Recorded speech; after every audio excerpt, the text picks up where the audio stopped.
Dramma nel cantiere di Casale a Vicenza, dove è in corso la costruzione di un depuratore.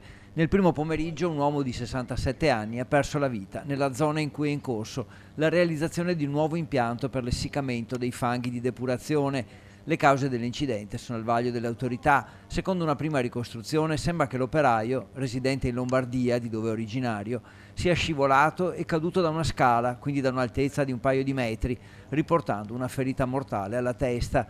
Il magistrato ha disposto l'autopsia per stabilire se si sia trattato di un incidente o di un malore che ha colpito la vittima. Non ci sarebbero testimoni, ma i colleghi, non vedendolo arrivare nella zona della pausa pranzo, hanno dato l'allarme. L'uomo era dipendente di una delle ditte esterne incaricate dell'esecuzione dei lavori. La UIL Veneta intanto alza la voce e ricorda che il 1° maggio la manifestazione nazionale per il lavoro si svolgerà a Marghera.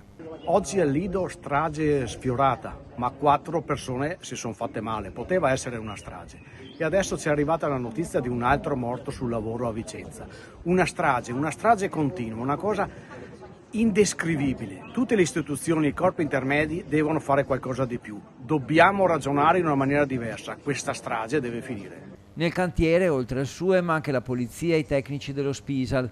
Viacqua, l'azienda del servizio idrico vicentino, fa sapere che si è messa a disposizione delle autorità per fornire collaborazione e le informazioni necessarie e che in attesa degli accertamenti esprime il proprio cordoglio e la propria vicinanza alla famiglia della vittima.